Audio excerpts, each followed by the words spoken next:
दोस्तों आज बात एक बार फिर मोहम्मद रफ़ी साहब की उनकी दरिया दिली का एक और किस्सा आप सबसे शेयर करने जा रहा हूं।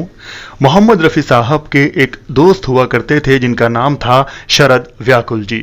शरद व्याकुल बहुत अच्छे चित्रकार थे, पेंटिंग बहुत अच्छी और बहुत शानदार बनाया करते थे। तो ऐसे ही एक बार एक महफिल जमी थी, बहुत सारे लोग उस महफिल में थे, मोहम्मद रफ़ी साहब भी थे, शरद व्याकुल जी भी थे। कुछ बातों का सिलसिला चल रहा था और एक बैठक सी जमा थी। तब अचानक रफ़ी साहब की नज़र पड़ी शरद व्याकुल जी पर। उस दिन शरद व्याकुल जी एक फटी हुई शर्ट पहनकर आ गए थे। रफ़ी साहब ने जैसे ही उनकी तरफ देखा तो वो शरद जी के पास गए और मोहम्मद रफ़ी साहब शरद व्याकुल जी के कंधे पर हाथ रखकर खड़े हो गए और उनसे बातें करने लगे। उनको ये एहसास ही नहीं हुआ कि रफ़ी साहब ने उनकी फटी हुई शर्ट देख ली है। उसके बाद बातों का सिलसिला खत्म हुआ, सब लोग अपने अपने घर की तरफ रवाना हुए।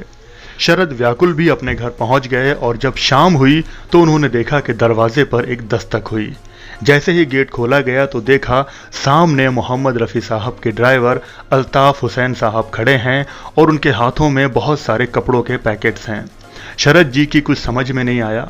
तब अल्ताफ़ हुसैन साहब ने कहा कि आपके लिए मोहम्मद रफ़ी साहब ने ये कपड़े भिजवाए हैं।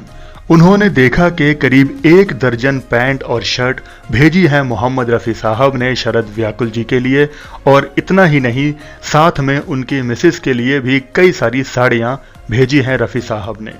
यह सब देखकर शरद व्याकुल जी काफ़ी हैरान हुए। उनके जहन में ये बात नहीं थी कि मोहम्मद रफ़ी साहब ऐसा भी कर सकते हैं।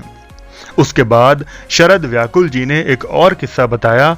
उन्होंने कहा कि एक बार मोहम्मद रफ़ी साहब अपनी कार से उनके पास आए और बोले कि मेरी कार में करीब 100 चटाइयाँ रखी हुई हैं, क्या ये सारी चटाइयाँ तुम पास वाली मस्जिद में भिजवा सकते हो, क्योंकि वहाँ पर मैंने सुना है कि लोगों के बैठने के लिए जगह नहीं है, तो ये सारी चटाइयाँ आप मस्जिद में रखवा दीजिए। उसके बाद शरद व्याकुल जी ने वो सारी चटाई, जिसको जायनमाज बोलते हैं, मस्जिद में रखवाई और बहुत सारे लोगों की दुआएं भी ली। अपने दिल को साफ रखकर किसी की दुआ लेना बहुत बड़ी बात होती है। तो बस यही था आज के वीडियो में।